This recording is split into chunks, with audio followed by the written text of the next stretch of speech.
Ngayon mga kaibigan ay mag-i-install tayo ng security light sa ating bahay para makatipid naman tayo ng kuryente kahit papaano.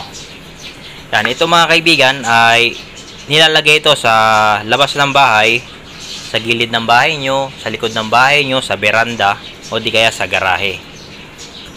Ito mga kaibigan ay isang bumbilya, pero hindi ito ordinaryong bumbilya. Kasi ito mga kaibigan ay automatic na namamatay kapag may tao siya na na-detect o di kaya aso, pusa. Kapag na-detect niya yun, automatic na iilaw.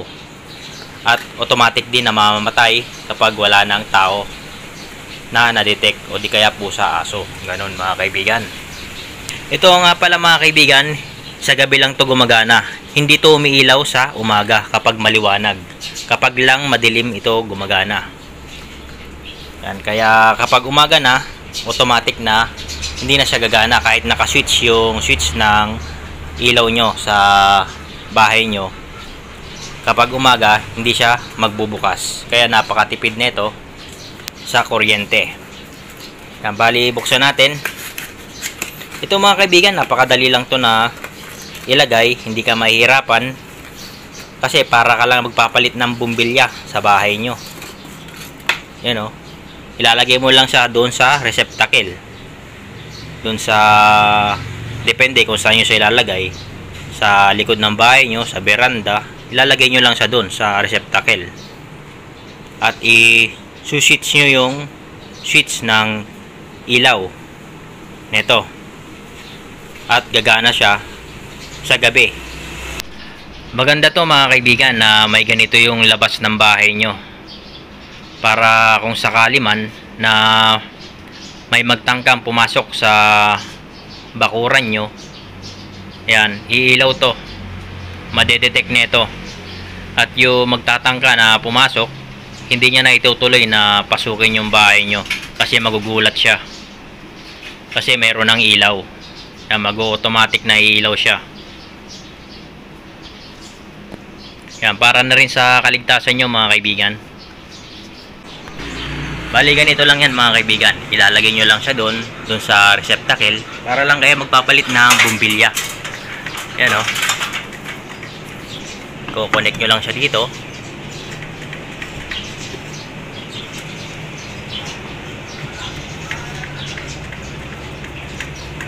Yan, bali ganyan lang mga kaibigan.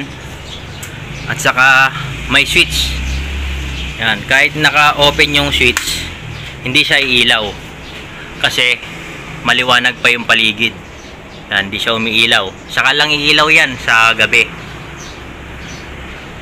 Yan. Kaya safe to mga kaibigan kasi meron naman sang switch. Kahit makalimutan nyo na patayin yung switch, kapag umaga, hindi magbubukas yung ilaw. Kaya safe siya mga kaibigan na gamitin. At napakatipid din to sa kuryente kasi hindi naman siya nakabukas ng magdamag. Saka lang magbubukas yan kapag may na-detect siya na taong pumasok sa bahay nyo o di kaya aso o pusa. Yan. At ang range naman nito na yung layo, kung may tao, mga 5 to 4 meters yung layo na maabot nito, madidetect ka at iilaw siya. Bali nabili ko to mga kaibigan sa Lazada, sa online. Bali ito yung price niyan.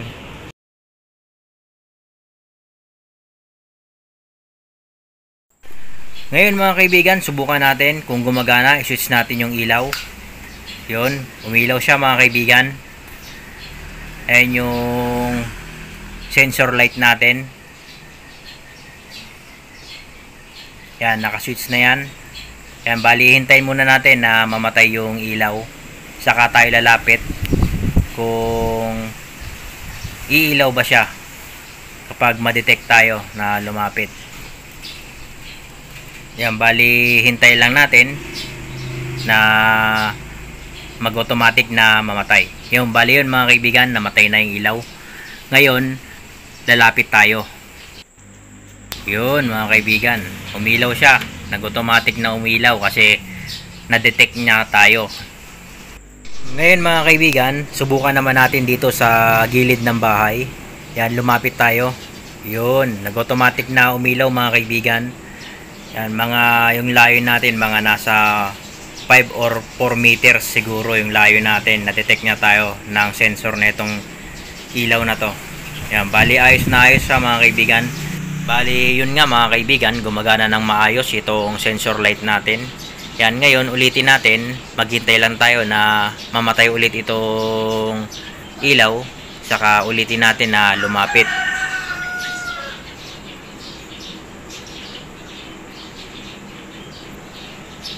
Yung bali yan mga kaibigan, namatay na yung sensor light natin at lumapit tayo.